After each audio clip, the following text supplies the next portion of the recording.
Bonjour à tous, bienvenue dans le SAS FC. Je sais, ça faisait longtemps, que ça soit le SAS FC, Sport and Spirit, etc. Ça faisait un petit moment que je n'étais pas en activité. Mais vous pouvez quand même me retrouver sur le B-Ball Buddy Show. C'est sur YouTube, hein, sur le nom. Vous n'avez qu'à taper le nom en fait. Aujourd'hui, je suis venu vous parler de l'Euro 2024 qui se termine enfin. Et pourquoi enfin? Parce qu'en fait, il y a beaucoup de choses à dire et pourtant si peu de matière. Car oui, il y a plus de matchs. Oui, il y a plus de joueurs, plus de sélectionnés. Mais non, il n'y a pas plus de spectacle malheureusement. Parce que franchement, mettons à part l'Espagne qui nous a fourni masterclass sur masterclass sur masterclass sur masterclass, le Portugal qui a été fringant à l'image de Vitinha qui franchement est un joueur mais fantastique, l'Autriche, la Turquie qui ont été surprenants, l'Angleterre, les Pays-Bas qui ont été des intermittents du spectacle, il faut le dire. Moi j'aimerais me poser une question. Qu'est-ce qu'on va retenir de cet euro? Parce que très honnêtement, moi je me suis ennuyé. L'Italie tenante du titre, nul. C'était nul. Belgique, nul. Comme je vous le disais, les Pays-Bas et l'Angleterre, c'était beau à avoir joué, mais c'était des intermittents du spectacle. Bon, je dois vous dire que tout n'est pas à jeter, parce que je vous l'ai dit, l'Autriche, le Portugal, la Suisse, la Géorgie, c'était plaisant à regarder. Et même si je fais la fine bouche sur les Pays-Bas et l'Angleterre, j'ai aussi apprécié. Mais tout particulièrement, j'ai pris le micro, je l'ai allumé, ouvert mon ordinateur, écrit ce podcast. Et depuis le début, j'ai évité de parler d'une équipe, de parler de certains joueurs. Ouais, vous les avez pas entendus, mais je vais pas pouvoir faire ça longtemps, les éviter. Parce que disons les termes, le jeu de l'équipe de France. Bon, c'est à l'image des récentes élections. Hein. Ça va mal. Il y a des choses qui vont pas trop bien. Il y a des choses à changer, etc. Mais bon, on fait genre que tout va bien. Et si je parle du jeu, c'est que vous connaissez le grand Dédé. C'est un Rital. Ça gagne, ça va en demi, ça va en finale, etc. Sur ça, rien à dire. À mon sens, l'euro n'est pas réussi. Mais selon moi, il n'est pas non plus raté. Parce que on a beau dire tout ce qu'on veut, faut quand même être dans les 4 derniers. Et parmi les 24, il n'y en a que 4 derniers, il n'y en a qu'un seul qui gagne, mais il faut quand même être parmi les 4 derniers. Et comme je vous l'ai dit, le souci avec ce Dédé-là de 2024, c'est que s'il continue à croire qu'il est italien, qu'il est Rital, parce que l'Italie c'était nul, il continue à croire qu'au milieu il a encore Pogba et Matuidi, s'il continue à croire que constituer une équipe de bons petits soldats ça suffit, alors oui, en défense c'est une muraille infranchissable, mais devant c'est pas la BBC, c'est pas la MSN. Ah ouais. Parce que tout bêtement, euh, là je vais parler de Griezmann. Parce que moi je pense que lui il y est pour rien. Mais le mettre sur le côté. Griezmann sur un côté. En 2022, il a été fantastique dans ce rôle de 8-10 qui comble tous les espaces. On aurait dit Wayne Rooney Prime 2010 à Manchester. Mais il décide de le mettre sur un côté, sur le banc. Résultat, créativité dans le jeu de l'équipe de France, on est proche du néant. Et encore, le néant, c'est créer quelque chose. Parce que quand je vois ça, là, quand je vois ça, mettre Griezmann sur un côté, je sais pas ce qui. Je sais pas. Il a cru qu'il était Mourinho et qu'il mettait Eto'o latéral gauche, je sais pas ce qui s'est passé dans sa tête à ce moment-là. Mais j'aimerais revenir sur cet euro parce que pour moi, j'ai identifié une méta qui revient chez les finalistes qui sont l'Angleterre et l'Espagne. Oui, au moment où j'enregistre cette vidéo et où je vais la publier, nous sommes à la veille de la finale Angleterre-Espagne. Et donc ce que je voulais dire, c'est qu'il y a une méta chez les finalistes, que ce soit l'Angleterre, l'Espagne, et je pense même au Portugal, la Suisse ou même la Turquie. Mais alors tout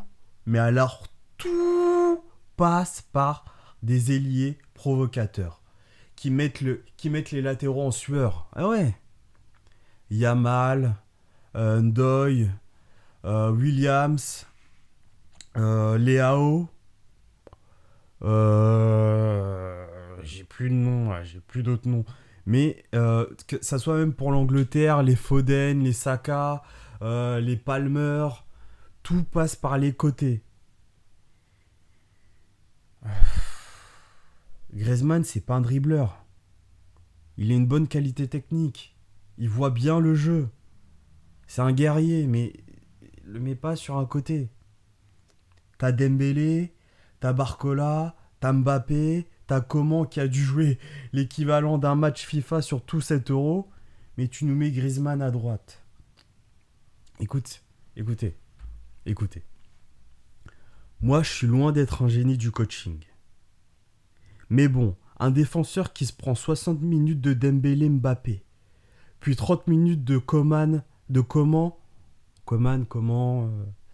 commandant de bord, Coman, Barcola, il y a un moment où le gars, il prend un rouge, il devient fou, je sais pas, il se demande si sa femme le trompe, je sais pas, il change de bord, voilà, puisqu'on est dans cette ère-là, il change de bord, je sais pas, il devient malade mental, il y a un truc qui se passe en lui. Mais non, toi, tu forces avec Griezmann à droite. Et si c'était que ça le problème?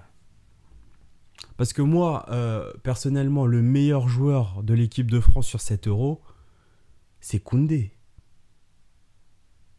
D'accord.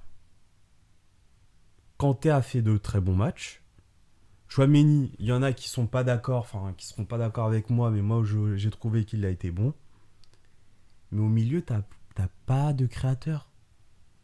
T'as pas de tête brûlée. Y a plus Pogba, mec. Pogba n'est plus là. C'était Pogba qui faisait ça. Et là, ce mec-là, tu l'as plus. Et t'aurais pu avoir un semblant de ça avec Griezmann. Mais donc, je vais revenir à ce que je voulais dire, c'est que si c'était que ça le problème de Griezmann à droite, et que Koundé soit le meilleur joueur de l'équipe de France sur ce tournoi, Maignan aussi, c'est surtout quand tu vois, on en a parlé avec Maxime Ribourg, qui sera très prochainement dans le SAS pour un épisode 2. On en a parlé, c'est que quand tu vois l'attitude des joueurs sur le terrain, ils en ont marre, ils ont pas envie d'être là. On dirait des gars qui sont à la fin d'un five, genre il y a plus 10 et en fait l'équipe d'en face, en fait plus personne ne veut jouer. Les gens veulent juste rentrer chez eux. Ils sont dégoûtés d'avoir payé. Je sais pas, ils veulent leur glace, leur sorbet, leur vodka, leur chicha, leur snooze. Bon, ça dépend de certains. Puisque apparemment, on fait la fête à Marseille, mais dans ce sens-là, ça n'intéresse personne. Du coup, oui, l'attitude des joueurs, c'était assez compliqué. Et du coup, moi, ce que je voulais dire, c'est merci d'aider pour les travaux. T'as fait de très belles choses. Mais là, faut quitter. Mais non, spoiler! Il ne va pas quitter parce qu'on le garde jusqu'en 2026. Oui, il y a le résultat, je sais. Je sais, c'est bien, c'est cool. Mais là, le garder jusqu'en 2026, j'ai l'impression qu'il tient les gars de la Fédé, quoi.